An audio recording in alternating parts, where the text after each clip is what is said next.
Watch this video if you have complaints with your life. Reason ये है, comfortable जो लोग हैं प्लीज ना देखें. छोटे और कमजोर दिल वालों के लिए मैं बात ही नहीं करता हूं.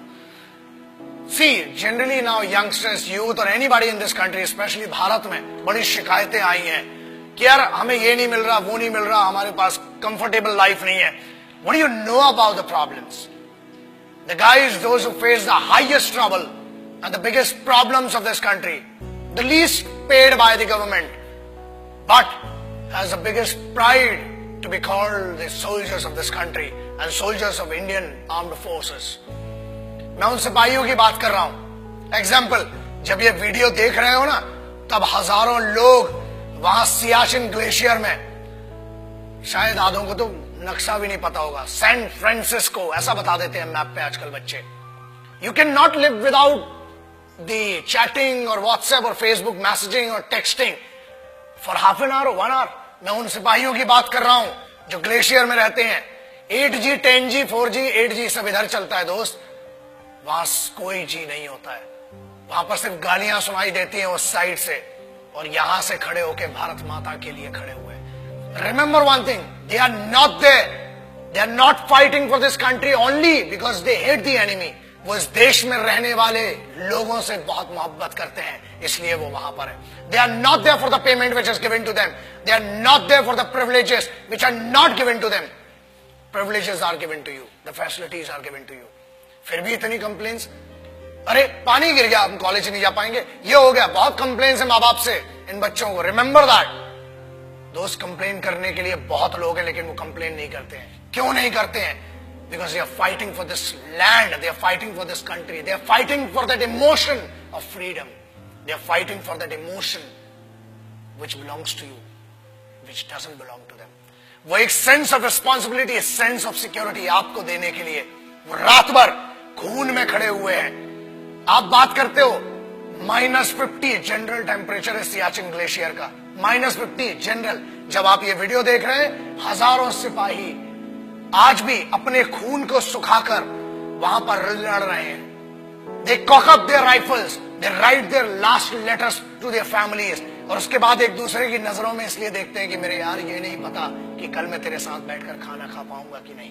बोलना तो बहुत दूर की बात सोचिए, आप सोच भी नहीं सकते किन कंडीशंस में वहां पर. And remember one thing, I'm not talking about the highest battleground of the country. I'm talking about the highest battleground in the world. This is the only place which is called the highest battleground in the world, and it is written in the history of the world wars. It is written in the history of warfares.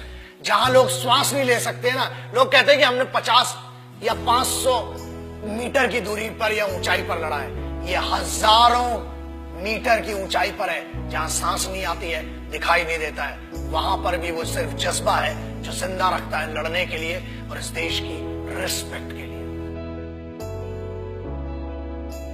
किसी बेवकूफ गद्दार ने भी बीच में कुछ कहा था कि Indian army is rapist in Jammu and Kashmir. अरे बेवकूफ, फौज रेप करती है ना तो हथियारों से करती है, और होल होके तुम्हारा रेप निकलेगा. याद रखना, ये तो कॉन्स्टिट्यूशन है कि हमें फौज की आज भी एथिक्स और इज्जत है कि फौज आज भी कुत्तों को नहीं मारती, इसलिए बचे हुए हो. और याद रखना, किसी के भी खिलाफ कह लेना, मगर हिंदुस्तानी फौज, Indian army, navy and air force के बारे में बोलने के पहले 1 करोड़ बार सोचना. क्योंकि याद रखना, अगर फौज रेप पे आ गई ना तो तुम्हारी रूह का रेप होगा. Indian army does not rape. Army, navy, air force, they protect your women, they protect your sisters, because they consider every woman and every young woman as their sisters and mothers. That's why you are protected. बोलना बहुत सरल है और बहुत दम है, बहुत खुजली है, बहुत गर्मी हो रही है ना. आ जरा बॉर्डर पे 2 दिन की ड्यूटी करके दिखा, चूतड़ में से पूरी गर्मी बाहर आ जाएगी. अक्टूबर 1947 देश अभी आजाद ही हुआ था कि हम पर तो जंग थोप दी गई.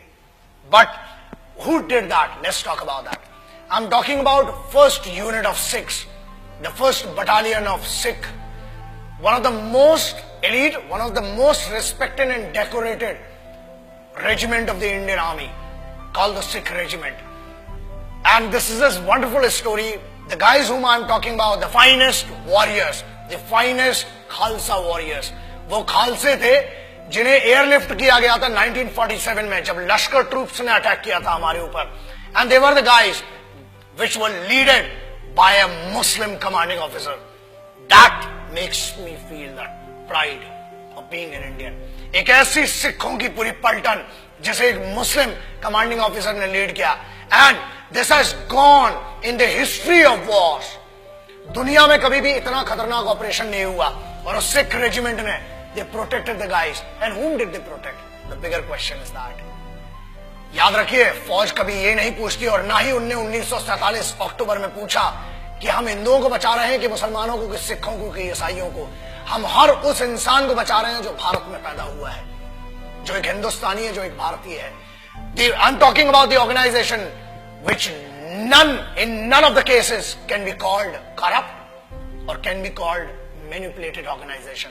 The most pious and the most respectful organization of this country, the institution of this country, is called the Indian Armed Forces. So that's why I always say respect our forces, because they are the actual protectors and actual sons of this country. Jai Hind, Vande Mataram.